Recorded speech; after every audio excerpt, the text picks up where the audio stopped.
बाहर बहुत धूप है, बहुत गर्मी लग रही है, कुछ ठंडा दे दो। हाँ बस अभी लेकर आती हूँ। इतना बोलकर पूजा रसोई में जाती है, जहाँ निकिता गर्मी से बेहाल सभी के लिए लंच बना रही होती है। और जब वो ये देखती है कि पूजा फिर से कोल्ड ड्रिंक निकाल कर बच्चों को देने जा रही है, तो वो उससे कहती है, अरे पूजा, ये क्या कर रही हो? मैंने तुम्हें कितनी बार बोला है, बच्चे जब धूप से घर आते हैं तो उन्हें 5 मिनट आराम करने दिया करो और उसके बाद उनके लिए शिकंजी बनाया करो। दीदी आप गांव की गवार हैं, मैं नहीं। मैं अपने बच्चों को महंगे जूस कोल्ड ड्रिंक दूंगी जो उनकी सेहत के लिए भी अच्छा है, ना कि आपकी तरह गर्मी से परेशान होकर रसोई में खड़ी होकर उनके लिए नींबू पानी या जूस बनाकर बस पैसे बचाने के बारे में ही सोचती रहूंगी।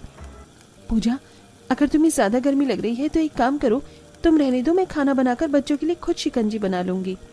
निकिता की बातें सुनकर पूजा गुस्से में जूस वहीं रखकर बाहर जाती है और आशा पूजा से बोलती है, अरे बहू, बच्चों ने तुमसे कुछ पीने के लिए ठंडा मांगा था, बड़ी बहू खाना बना रही है और तू खाली हाथ आ गई।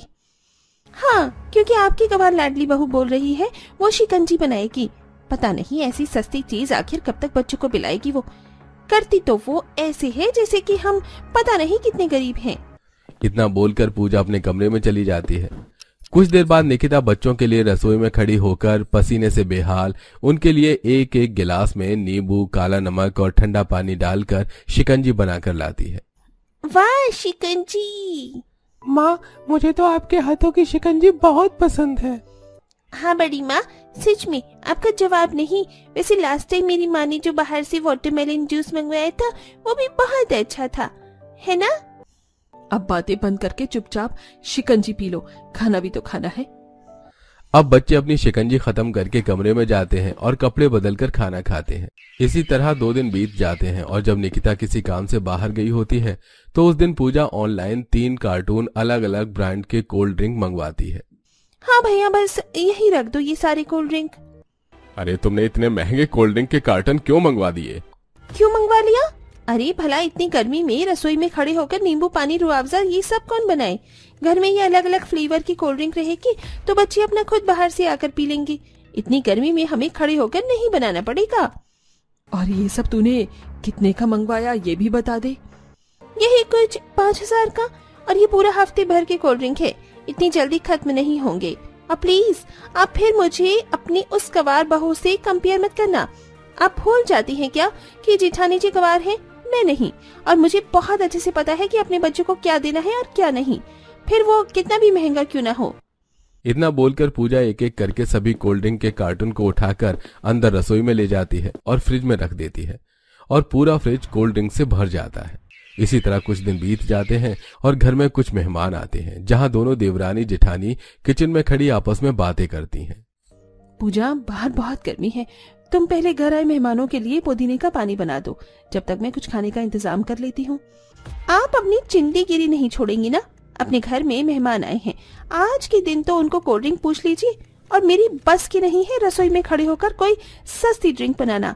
आपको जो करना है करो, मैं तो चली उनको कोल्ड ड्रिंक देने। घर आए मेहमान क्या सोचेंगे? यही क्या अच्छे से स्वागत किया है। आप लोग मेरी सुनते तो है नहीं। घर में अगर मैं ड्रिंक के 3 डिब्बे मंगवा लूं तो बवाल उठ जाता है। ये नहीं कि घर में 2-4 महंगे ड्रिंक रखो ताकि घर में मेहमानों के आते ही खोलकर उन्हें दी जा सके। पर आपको तो शौक चढ़ता रहता है कि रसोई में पसीने से बेहाल होकर इतनी मेहनत करने का, और मेरे भी सब पीछे ही पड़े रहते हैं, ये बना दो कि वो बना दो। पर ये सब मेरी बस की नहीं है, पता है ना? इतना बोलकर पूजा फिर से कोल्ड ड्रिंक निकालती है और गिलास में डालकर उसमें कुछ बर्फ के टुकड़े डाल देती है और घर आए मेहमानों को देती है। अरे बहू, मैंने बड़ी बहू को कहा था कि पुदीने का पानी बनाए और तू कोल्ड ड्रिंक उठा कर ले आई। गर्मी ज्यादा है, कोल्ड ड्रिंक पीने से सर्दी जुकाम ही होगा। पुदीने का अपनी सेहत पर अच्छा असर होता है, जाकर वही बना दे। माँ जी, जेठानी जी बना रही हैं, उन्हें ही बनाने दीजिए, जब तक ये पी लीजिए। अगर नहीं पीना है तो मैं ही पी लेती हूँ। पूजा वहीं बैठकर एक गिलास कोल्ड ड्रिंक पीती है। तभी निकिता पुदीना का पानी लाकर सब मेहमान को देती है, जिसे पीकर सब उसकी तारीफ करते हैं। इसी तरह पूजा गर्मी से बचने के लिए रसोई में कदम तक नहीं रखती, तो वहीं बेचारी हर वक्त निकिता रसोई में खड़ी रहती है और पसीने से बेहाल बिना कोई शिकायत के सभी के लिए उनकी पसंद की कोल्ड ड्रिंक बनाती है। और एक सुबह, अरे भाग्यवान, जल्दी से मेरा लंच दो, लेट हो रहा हूँ। देवर जी, जब तक पूजा आपका लंच लेकर आ रही है, आप नींबू पानी पी लीजिए और ये लीजिए आपकी बोतल, इसमें मैंने आपके लिए आम का पन्ना बनाकर डाल दिया है। ऑफिस में थोड़ा थोड़ा पीते रहिएगा, पानी की कमी नहीं होगी और लू नहीं लगेगी। भाभी आप कितनी अच्छी हैं। आपकी समझ ड्रिंक के आगे तो पूजा की महंगी से महंगी कोल्ड ड्रिंक बिल्कुल फेल है। वो सब तो ठीक है बेटा, पर जहाँ मेरी गांव की गवार बहू अपने हाथों से कम सामान में इतनी अच्छी ड्रिंक बनाती है, वहीं तेरी अमीर मॉडर्न बीवी कुछ करना ही नहीं चाहती। हर हफ्ते कोल्ड ड्रिंक मंगवा लेती है और वो भी इतने महंगे। इतने साल हो गए पर अब भी उसका रवैया वैसा का वैसा ही है। उसको कुछ समझाता क्यों नहीं कि महंगी चीजों पर पैसे कम खर्च किया करे। माँ जी, दिलीप जी मुझे क्या समझाएंगे? दीदी गांव की गवार हैं, उन्होंने पूरी जिंदगी पैसा बचाना ही सीखा है, इसीलिए हर चीज में कंजूसी करती हैं। यही वजह है कि उनकी जिंदगी शिकंजी जलजीरा पानी पर आकर टिक गई है। पर मैंने अच्छी जिंदगी जी है और इससे अच्छी अच्छी ड्रिंक भी पिए हैं। अगर आप लोग कहें तो ऐसे ऐसे ड्रिंक मैं आप लोगों को भी पिलाऊं, जिसे पीने के बाद आप गर्मी में दीदी के हाथों की बनी एक घरेलू ड्रिंक पीना भूल जाएंगे। पूजा की बातें सुनकर वहां खड़े सभी लोग चुप हो जाते हैं। अब समय यूं ही बीतता है और एक दिन आशा अपनी दोनों बहू और बच्चों के साथ बाहर शॉपिंग करने के लिए जाती है। जहां गर्मी से परेशान बच्चे गाड़ी में आशा और अपनी मां को परेशान करने लगते हैं, तभी पिंकी को एक लस्सी वाला दिखता है। माँ, कितनी गर्मी लग रही है, मुझे लस्सी पीनी है, वो लस्सी पिला दो ना। पिंकी बेटा, थोड़ी देर में जब हम पहुंच जाएंगे तो हम तुम्हें लस्सी पिला देंगे। अभी देखो मैं घर से ये रूह अफ़ज़ा का शरबत बनाकर लाई थी, ये पी लो। रहने दो दीदी, मेरी बेटी आपकी शरबत नहीं पिएगी। बेटा, हम जब डेस्टिनेशन पर पहुंचेंगे तो मैं तुम्हें एक अच्छी सी रेस्टोरेंट में ले जाऊंगी और वहाँ महंगी वाली ड्रिंक पिलाऊंगी। बहुत हो गया, घर में भी सस्ती ड्रिंक, बाहर भी सस्ती ड्रिंक। इस तरह न पूजा खुद शरबत पीती है और न ही अपनी बेटी को पीने देती है। कुछ देर बाद पूरा परिवार मार्केट पहुंचता है, जहां राजू जलजीरा पानी पीने की जिद करता है। माँ, जलजीरा पानी पीते हैं। बहू तेरी देवरानी तो मॉडर्न ठहरी, वो तो यहाँ का कुछ नहीं पिएगी, हम ही जलजीरा पानी पी लेते हैं। इस तरह आशा राजू और निकिता के साथ बाहर का जलजीरा पानी पी लेती है और कुछ देर बाद पूजा अपने घर वालों से बोलती है, आप लोगों को जो पीना था आपने पी लिया, मेरा भी गला सूखा जा रहा है। मैं भी अपनी बेटी के साथ रेस्टोरेंट जा रही हूँ। आप सभी चलिए, आज आपको ऐसी महंगी ड्रिंक पिलाऊंगी जिसे पीकर आप सब घर की सस्ती ड्रिंक पीना भूल जाएंगे। ठीक है बहू, आज तेरी महंगी ड्रिंक भी ट्राई कर लेते हैं। इससे पहले जो ट्राई की वो तो मुझे पसंद नहीं आई, पसीने भी बहुत आ रहे हैं। अब पूजा सभी को अपने साथ रेस्टोरेंट ले जाती है और वहां सभी के लिए टकीला सनराइज ऑर्डर करती है, जिसे सब बैठकर पीते हैं। कितना अजीब स्वाद है इसका, इससे तो अच्छा मेरे हाथों की बनाई हुई शिकंजी ही बढ़िया है। आप लोगों को अच्छी चीजें कभी पसंद ही नहीं आ सकती, पैसे जो नजर आ जाते हैं, पर मुझे तो बहुत पसंद है ये। माँ, मुझे भी अच्छी नहीं लग रही। बड़ी माँ, घर जाकर आप मेरे लिए अपने हाथों से नींबू पानी ही बना देना। अपनी बेटी की बात सुनकर पूजा का गुस्सा और बढ़ जाता है और वो लोग उस ड्रिंक को आधा अधूरा पीकर वहीं छोड़ देते हैं। पर पूजा अपनी मनपसंद ड्रिंक पूरी खत्म करती है और घर आते हुए मोइतो लेवेंडर लेमिनेट जैसी महंगी ड्रिंक साथ में घर लेकर आती है और उसे खाली टाइम में मजे से पीती है और बेटी को भी पिलाती है। तो वहीं बेचारी निकिता रसोई में खड़ी होकर सबके लिए खाना बनाती है। समय यूं ही बीतता है और अब जब भी पिंकी स्कूल से घर आती, वो अपनी बेटी को आते ही कभी मोइतो तो कभी लेवेंडर जूस दे देती, जिस वजह से उसकी तबीयत खराब हो जाती है। मेरी बच्ची 2 दिन से कितना खांस रही है, बुखार से तड़प रही है।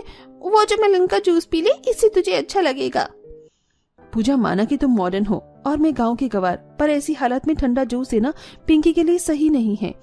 हद होती है दीदी, इतनी गर्मी हो रही है, सब ठंडी ठंडी चीज खा पी रहे हैं और आप कह रही हैं कि मैं अपनी बेटी को ये सब ना दूं। पूजा अपनी जेठानी की एक नहीं सुनती और तबीयत खराब होने के बाद भी अपनी बेटी को ठंडा ठंडा जूस देती है, जिस वजह से उसकी तबीयत और ज्यादा बिगड़ जाती है। एक रात पिंकी की तबीयत इतनी ज्यादा खराब होती है कि उसे उल्टी आने लगती है।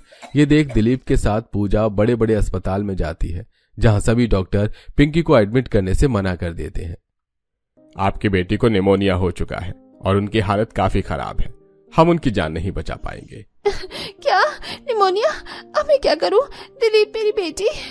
रोते हुए पूजा दिलीप और अपनी बेटी के साथ घर आती है, जहां निकिता पूजा से बोलती है, एक बार मेरी बात मान लो पूजा, मैं जानती हूँ मैं तुम्हारी जितनी पढ़ी लिखी मॉडर्न नहीं हूँ, पर मेरी बात मानो। हमारे गांव में डॉक्टर मोहन हैं, वो विदेश में रहते हैं, महीने में सिर्फ 2 दिन के लिए इंडिया आते हैं।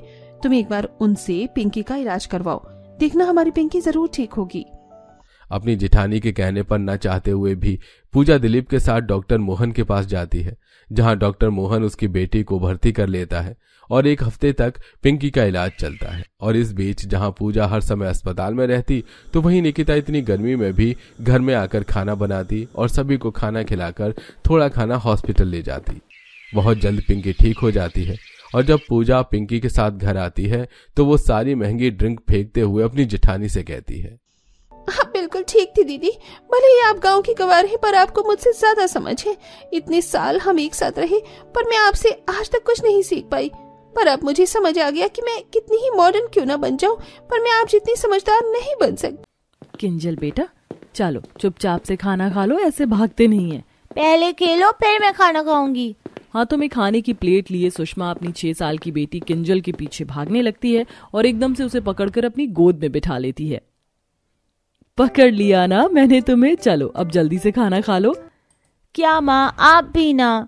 सुषमा अपनी बेटी किंजल के साथ छोटे से घर में रहा करती थी। सुषमा के पति अभिनव की कुछ सालों पहले ही एक सड़क हादसे में मौत हो गई थी। सुषमा एक कंपनी में काम करके अपना और अपनी बेटी का गुजारा चलाती थी।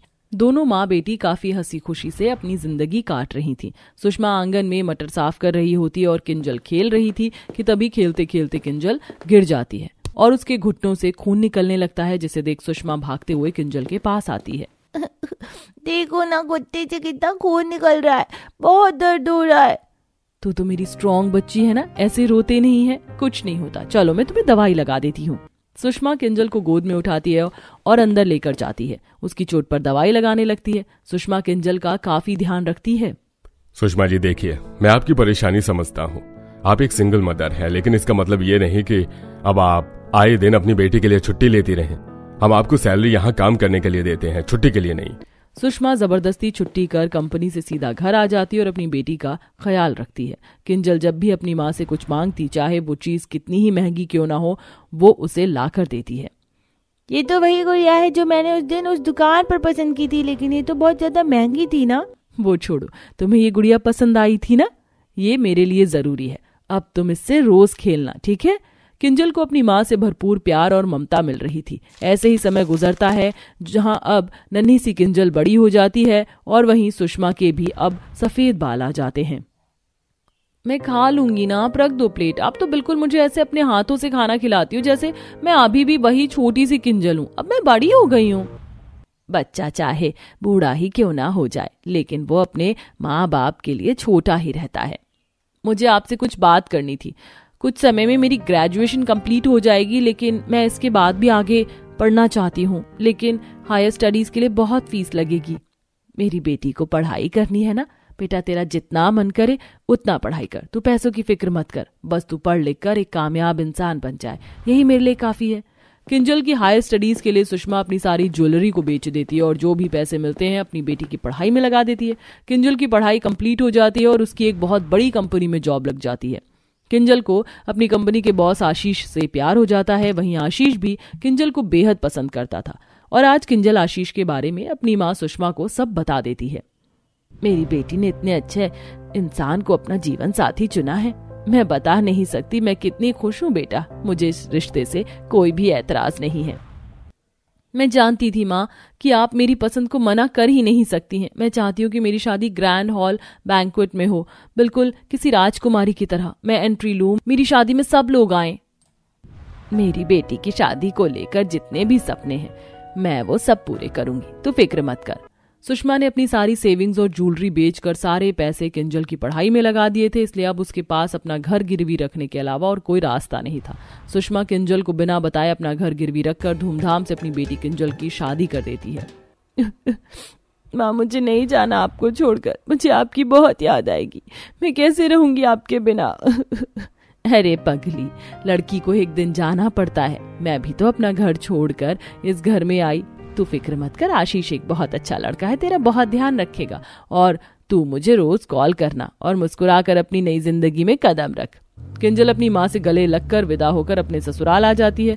शुरुआत के कुछ दिन तो किंजल हर रोज अपनी माँ को कॉल करती और कभी कभी अपनी माँ से मिलने के लिए भी जाया करती, लेकिन जैसे जैसे समय गुजरता है वैसे वैसे किंजल के तेवर अब बदलने लगते हैं। बचपन से किंजल मिडिल क्लास घर में पढ़ी लिखी थी। जब वो अपने अमीर ससुराल में आती है तो धीरे धीरे उस पर भी पैसों का नशा चढ़ने लगता है। किंजल, तुझे पता है फिर आगे क्या हुआ? अरे माँ, क्यों आप मुझे फालतू बातों से पका रही हो? मुझे आज किटी पार्टी में जाना है, मैं आपसे कल बात करती हूँ, बाय। इतना कहकर किंजल कॉल कट कर देती है। किंजल की बातों का सुषमा को बुरा तो लगता है, लेकिन वो उससे कुछ नहीं कहती। ऐसे ही समय गुजरता है और अब धीरे धीरे किंजल अपनी माँ को कॉल करना ही बंद कर देती है, ना ही उससे मिलने आती है। वहीं सुषमा ने जिस सेठ के पास घर गिरवी रखा था, उस सेठ को समय पर पैसे ना देने की वजह से सुषमा को अपना घर छोड़ना पड़ता है और अब सुषमा एक छोटी सी कुटिया बनाकर उसमें रहती है। अरे यार, इस ट्रैफिक को भी अभी लगना था। ड्राइवर कोई शॉर्टकट नहीं है क्या यहाँ से निकलने का? किंजल काफी देर से ट्रैफिक में फंसी हुई थी कि तभी किंजल को रोड साइड में हो रहे एक भंडारे की लाइन में अपनी माँ दिखती है। ये तो माँ है, लेकिन ये भंडारे की लाइन में क्या कर रही है? किंजल जल्दी से गाड़ी से उतरती है और सीधा अपनी माँ के पास जाती है। माँ, आप यहाँ क्या कर रही हैं? किंजल के पूछने पर सुषमा अपने आंसू रोक नहीं पाती और सुषमा सब कुछ किंजल को बता देती है। आपके साथ इतना सब कुछ हो गया और आपने मुझे बताना भी जरूरी नहीं समझा। एक काम करिए, आप मेरे साथ मेरे घर चलिए, आज के बाद आप मेरे साथ ही रहेंगी। बेटा, वो तेरा ससुराल है और मैं तेरे ससुराल में कैसे रह सकती हूँ? अरे माँ, मैं और आशीष इतने बड़े घर में अकेले तो रहते हैं, अगर आप मेरे साथ रहोगी तो मुझे भी अच्छा लगेगा। चलिए ना माँ, प्लीज। किंजल की बात सुन सुषमा को लगता है कि उसकी बेटी उसकी फिक्र कर रही है, लेकिन सुषमा इस बात से पूरी तरह अनजान थी कि किंजल का उसे अपने घर ले जाना उसकी फिक्र नहीं, बल्कि उसके पीछे किंजल का अपना एक लालच छुपा है। आज आपके हाथ का खाना खाने का मन कर रहा है, प्लीज मेरी पसंद का खाना बना दो ना। अरे बेटा, ये भी कोई बोलने वाली बात है। एक काम करती हूँ, तेरे लिए तेरे मनपसंद मूंग दाल के पकौड़े बनाती हूँ। बचपन में ये तू बहुत खाया करती थी। अपनी बेटी के ससुराल में रहकर भी सुषमा को कोई आराम नहीं था। कभी किंजल अपनी माँ से अपना मनपसंद खाना बनवाती तो कभी बहाना बनाकर कोई न कोई घर के काम करवा लिया करती। अरे यार, इस नौकरानी को भी क्या आज ही छुट्टी करनी थी? क्या हुआ किंजल बेटा? आज घर पर कुछ इंपॉर्टेंट गेस्ट आने वाले हैं, उनके लिए खाना बनाना है और घर की सफाई भी करनी है, लेकिन इस नौकरानी ने आज छुट्टी कर ली। तो क्या हुआ, तू परेशान मत हो, मैं हूं ना, मैं सब कर लूंगी। बेचारी बूढ़ी सुषमा नौकरानी की तरह घर के सारे काम करती है और घर आने वाले मेहमानों के लिए खाना भी बनाती है। धीरे धीरे कर किंजल सुषमा से घर के सारे काम करवाने लगी थी और आज जब सुषमा से गलती से एक वास टूटकर गिर जाता है। अंधी हो क्या, दिखाई नहीं देता, इतना महंगा वास तोड़ दिया। अपनी पत्नी का ऐसा रवैया देख आशीष किंजल को समझाता भी है, लेकिन किंजल अब कहाँ किसी की सुनने वाली थी। किंजल हर रोज की तरह अपने घर के पास बने पार्क में जाती है और वहां पर ढेर सारे छोटे बच्चों को देखती है, जिसे देख किंजल काफी खुश होती है और घर आकर, हमारी शादी को कितना समय हो गया है ना, क्यों ना अब हम भी बच्चे की प्लानिंग करें? मैं भी यही सोच रहा था, अब हमें बच्चे की प्लानिंग कर लेनी चाहिए।